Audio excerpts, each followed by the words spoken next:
Magandang araw! Alam nyo ba, may isang secret code na nakatago lang pala sa sining, sa kalikasan, at kahit sa mga paborito nating brand. Tara, alamin natin kung ano to. Okay, pag-isipan niyo muna to. Ano kaya ang posibleng pagkakatulad ng mga obra maestra ng mga disenyo sa kalikasan at ng mga modernong logo ngayon? Halimbawa, isipin niyo yung Parthenon sa Greece o yung Mona Lisa. Parang may something sa kanila na ang ganda sa mata, di ba? May isang harmony na nararamdaman natin kahit hindi natin agad makita kung ano yun. Okay, tingnan naman natin to sa kalikasan. Pansinin niyo yung perfect na spiral sa sunflower? O yung ayos ng scales sa isang pine cone? O kahit yung kurba ng isang seashell? May pattern, diba? Hindi siya basta-basta lang. At hindi lang sa kalikasan, kahit sa mga logo na araw-araw nating nakikita. Mula sa Apple, Twitter hanggang sa Pepsi, may nakatagong sikreto rin sa disenyo ng mga yan kung bakit ang sarap nilang tingnan. So ano nga ba ang nag-uugnay sa kanilang lahat? Well, ang sagot ay isang napaka-espesyal na numero. Ito ang tinatawag na the golden ratio o 5. Basically, isa itong mathematical concept na naglalarawan ng isang perfectong proporsyon. Heto yung formula sa likod niyan. Mukha siyang komplikado pero simple lang to. Imaginein mo, may linya ka na hinati sa dalawang parts, A at B. Yung ratio ng buong linya sa mas malaking part ay kapareho lang ng ratio ng mas malaking part sa mas maliit na part. Yun lang yun. At ang value ng ratio na yan ay palaging ito, mga 1.618. Ang phi ay isang irrational number. Ibig sabihin yung mga decimal niya ay tuloy-tuloy lang, walang katapusan at hindi umuulit. So paano naman nagiging hugis ang isang numero tulad ng phi? Dito na pumapasok yung mga geometric forms na nabubuo nito. Unahin natin ang pinakasikat, ang golden rectangle.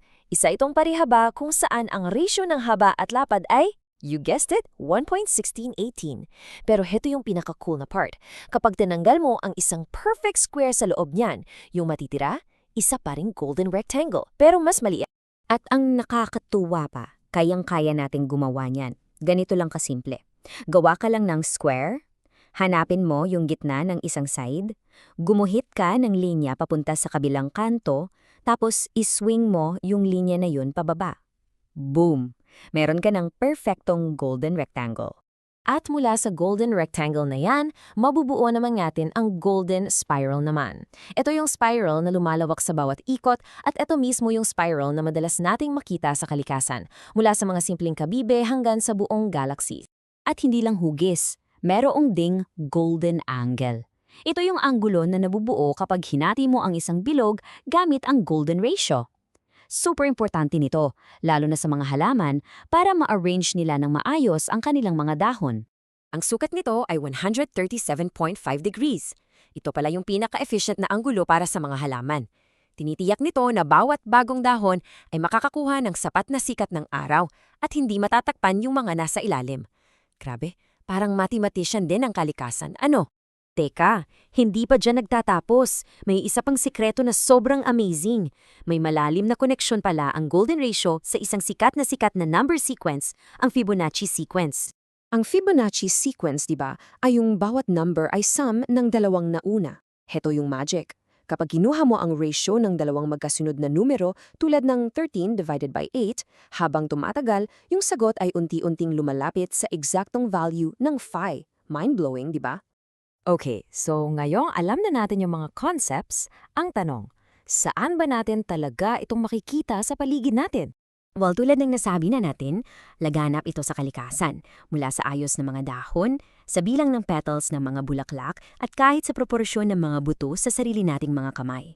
At dito rin natin makikita kung paano ito ginamit ng mga master sa sining para lumikha ng kagandahan. Sinasabing ginamit ito ni Da Vinci sa Mona Lisa at kahit yung mismong canvas na ginamit ni Dali at syempre yung Parthenon, sumusunod daw sa mga proporsyon na to.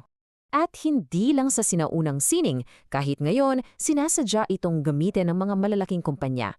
Yung dilaw na frame ng National Geographic, perfect golden rectangle yan. Pati yung mga kurba sa logo ng Apple at Twitter, nakabase rin dyan. Ginagawa nila to para maging mas balanse at kaaya-aya sa ating mga mata. Okay, pero isang mahalagang paalala. Habang kitang-kita natin yung pattern sa maraming sikat na gawa, pinagdedebatehan pa rin kung sinadya ba talaga itong gamitin ng mga sinaunang artists.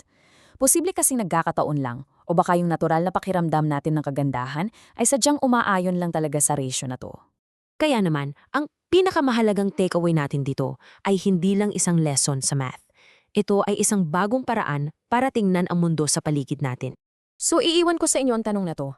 Ang golden ratio ba ay isang universal formula para sa kagandahan na nakasulat sa code ng universe?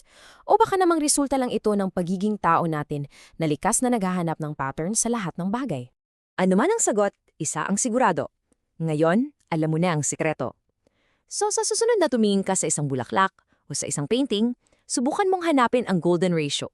Baka magulat ka sa dami ng iyong makikita.